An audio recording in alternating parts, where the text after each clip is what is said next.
আসসালামু আলাইকুম। অবিরাম বাংলার সংবাদে সবাইকে স্বাগত জানাচ্ছি। আমি নাইম ফাথুম মুবিন। শুরুতে বিআরবি কেবলস সংবাদ শিরোনাম। জানিয়ে দেব সর্বশেষ আপডেট বাংলা সংবাদ। শুরুতেই শিরোনাম।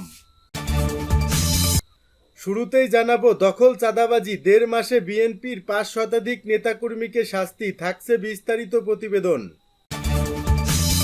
জানাবো বাতিল হতে পারে আদানির সঙ্গে বিদ্যুৎ চুক্তি। প্রিয় দর্শক, পুরো রিপোর্টটি উপস্থাপন করছি, ভিডিওটি না টেনে দেখতে থাকুন।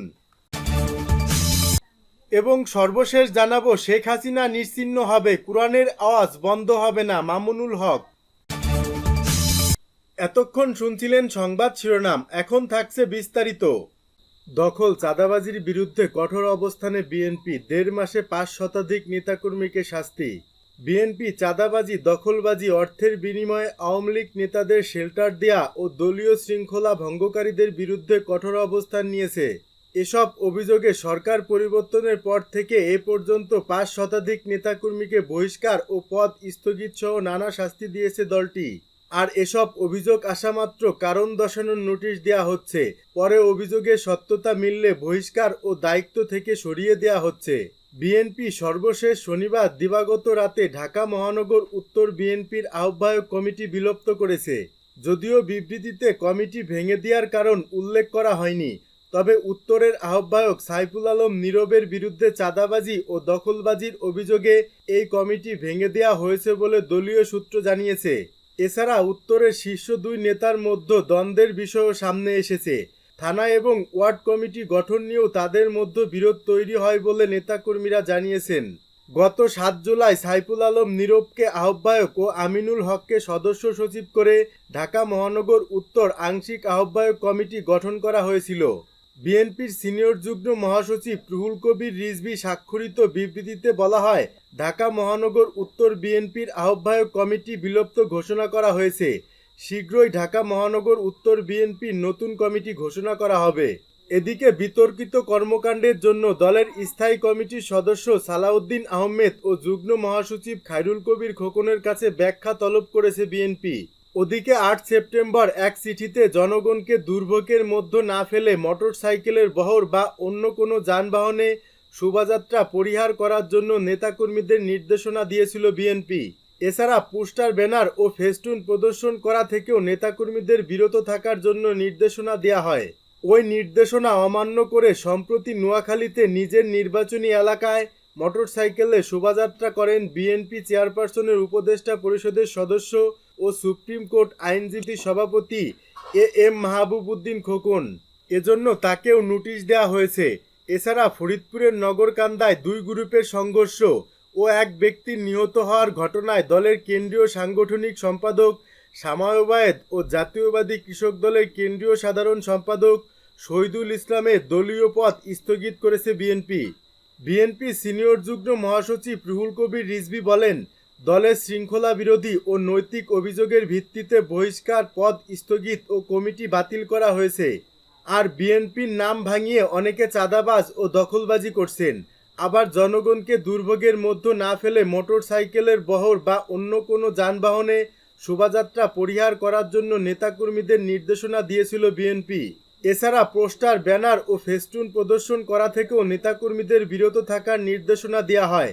এসব নির্দেশনা যারা অমান্য করেছেন তাদের বিরুদ্ধে ব্যবস্থা নেওয়া হচ্ছে। বাতিল হতে পারে আদানির সঙ্গে বিদ্যুৎ চুক্তি। ভারতের আদানি গ্রুপের সঙ্গে অসম বিদ্যুৎ ক্রয় চুক্তি নিয়ে শুরু থেকে নানা ধরনের তর্ক বিতর্ক রয়েছে। গত বছরের মাঝামাঝি থেকে বাংলাদেশে বাণিজ্যিকভাবে বিদ্যুৎ সরবরাহ করছে আদানি।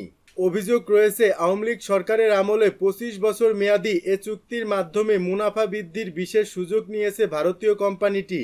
অন্তর্বর্তী সরকার আদানি গ্রুপের সঙ্গে এই অসম বিদ্যুৎ চুক্তি পর্যালোচনা করছে।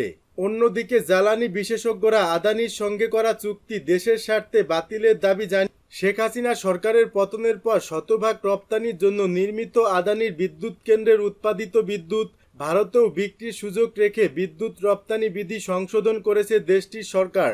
বিদ্যুৎ বিভাগের ঊর্ধ্বতন কর্মকর্তারা কালের কণ্ঠকে বলেছেন, ভারত সরকার আদানির বিদ্যুতের বিষয়ে তাদের আইন সংশোধন করেছে। এখন আদানি ইচ্ছা করলে ভারতের গ্রিডের সঙ্গে সংযুক্ত হতে পারবে।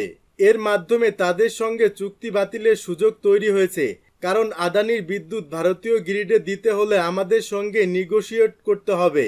আদানি যদি এমন প্রস্তাব নিয়ে আসে তাহলে তাদের সঙ্গে চুক্তি বাতিল করা সহজ হবে, কারণ আদানির সঙ্গে চুক্তি নিয়ে আমাদের মধ্যে অস্বস্তি রয়েছে। এটা দেশের স্বার্থেই করা প্রয়োজন। কর্মকর্তারা আরও বলেছেন, আদানির সঙ্গে বাংলাদেশ বিদ্যুৎ উন্নয়ন বোর্ডের যে পিপিএ স্বাক্ষরিত হয়েছে সেখানে বলা আছে কোনো কিছু পরিবর্তন করতে গেলে দুই পক্ষের সম্মতি নিতে হবে। এখন যখন তারা আমাদের সঙ্গে বসতে আসবে, আমাদের পক্ষ থেকে বের হওয়ার বিষয় জানানো হবে। তবে পারমাণবিক বিদ্যুৎ কেন্দ্রটি চালু না হওয়ার আগে যদি আদানির বিদ্যুৎ আমদানি বন্ধ করা হয় তাহলে উত্তরবঙ্গের বিরাট অংশে লোডশেডিং বেড়ে যাবে। বাংলাদেশে বিদ্যুৎ সরবরাহের লক্ষ্যে ভারতের ঝাড়খণ্ডের গুড্ডায় আদানি গ্রুপ 1600 মেগাওয়াট সক্ষমতার একটি কয়লা ভিত্তিক বিদ্যুৎ কেন্দ্র নির্মাণ করেছে। বিদ্যুৎ কিনতে 2017 সালে আদানি গ্রুপের সঙ্গে বিদ্যুৎ ক্রয় চুক্তি করে বিপিডিবি। 2 ইউনিটের বিদ্যুৎ কেন্দ্রটি থেকে 25 বছর বিদ্যুৎ কেনা হবে, কিন্তু বিশ্লেষণ করে দেখা যায় যে পুরো চুক্তি এমনভাবে সাজানো যাতে আদানি গ্রুপ সুবিধা পায়। চুক্তি অনুযায়ী বাংলাদেশ প্রতি 3 মাস পর পর কত বিদ্যুৎ নেবে তা আগেই ঘোষণা করতে হবে। যদি বাংলাদেশ এর চেয়ে কম বিদ্যুৎ নেয় তাহলেও ঘোষিত পরিমাণের সমান দাম পরিশোধ করতে হবে। চুক্তিতে এমন অনেক শর্ত রয়েছে যেগুলোর কারণে 25 বছরে বাংলাদেশ থেকে প্রায় 3,75,000 কোটি টাকা বাড়তি নিয়ে যাবে আদানি। অথচ বাংলাদেশে যেসব বেসরকারি বিদ্যুৎ কেন্দ্র আছে সেগুলোর কাছ থেকে যতটুকু প্রয়োজন ততটুকু বিদ্যুৎ নেয় বিপিডিবি। এজন্য 3 মাস আগে চাহিদা পাঠাতে হয় না। এদিকে আদানি চুক্তিতে শুল্ক কর বিষয়ে অনিয়ম রয়েছে কিনা তা খতিয়ে দেখছে কাস্টম গোয়েন্দা ও তদন্ত অধিদপ্তর। গত 8 সেপ্টেম্বর শুরু হওয়া তদন্ত কমিটির অনুসন্ধান 30 কর্মদিবসের মধ্যে শেষ করে প্রতিবেদন জমা দিতে বলা হয়েছে। বিদ্যুৎ জ্বালানি ও খনিজ সম্পদ উপদেষ্টা মোহাম্মদ ফাউজুল করিম খান সম্প্রতি এক সংবাদ সম্মেলনে বলেন, আদানির সঙ্গে বিদ্যুৎ চুক্তি সহ বিশেষ বিধানে স্বাক্ষরিত সব চুক্তি যাচাই বাছাই করতে একটি কমিটি গঠন করা হয়েছে। ওই কমিটির প্রতিবেদন পাওয়ার পর এ বিষয়ে ব্যবস্থা নেওয়া হবে। অসম চুক্তির কারণে ক্যাপাসিটি পেমেন্টও বেশি দেওয়া হচ্ছে আদানিকে।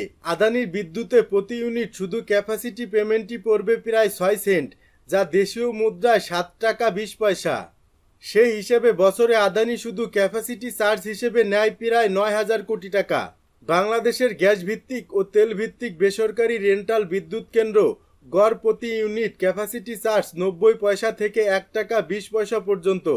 এ বিষয়ে জানতে চাইলে বুয়েটের সাবেক অধ্যাপক এবং জ্বালানি ও টেকসই উন্নয়ন বিষয়ের বিশেষজ্ঞ ডক্টর ইজাজ হোসেন কালের কণ্ঠকে বলেন, আদানির সঙ্গে বিদ্যুৎ চুক্তিটি ভালোভাবে খতিয়ে দেখা উচিত।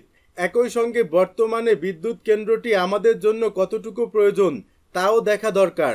যদি বিদ্যুৎ কেন্দ্রটি আমাদের জন্য সাশ্রয়ী না হয় তাহলে চুক্তিটি পর্যালোচনা করে বাতিলের সিদ্ধান্ত নেওয়া যেতে পারে। প্রয়োজনে দুই পক্ষের সম্মতিতে চুক্তিটি পুনরায় সংশোধনও করা যেতে পারে। ডক্টর ইজাজ হোসেন আরও বলেন, আমাদের অন্যান্য কয়লা ভিত্তিক কেন্দ্রগুলোর মতোই একই দামে আদানির বিদ্যুৎ আমরা পাচ্ছি। আমাদের সক্ষমতা থাকলেও জ্বালানি সংকটে বাড়তি বিদ্যুৎ উৎপাদন করতে পারছি না। জেলাভিত্তিক বিদ্যুৎ কেন্দ্রের উৎপাদন খরচ 20 টাকার বেশি, সেখানে আদানির বিদ্যুৎ আমরা প্রতি ইউনিট প্রায় 12 থেকে 13 টাকার মধ্যে পাচ্ছি। এদিকে বাংলাদেশের কাছে বিদ্যুৎ সরবরাহ বাবদ প্রায় $80 কোটি পাওনা আদানি গ্রুপের। এ অর্থ দ্রুত পরিশোধের জন্য সম্প্রতি অন্তর্বর্তী সরকারের প্রধান উপদেষ্টা ডক্টর মোহাম্মদ ইউনূসের কাছে চিঠি লিখেছেন গ্রুপটির চেয়ারম্যান গৌতম আদানি।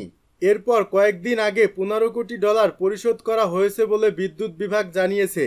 2015 সালে ভারতের প্রধানমন্ত্রী নরেন্দ্র মোদী বাংলাদেশ সফরের সময় তার ঘনিষ্ঠ আদানির বিদ্যুৎ ক্রয়ের বিষয়ে তৎকালীন প্রধানমন্ত্রী শেখ হাসিনার সঙ্গে আলোচনা করেন।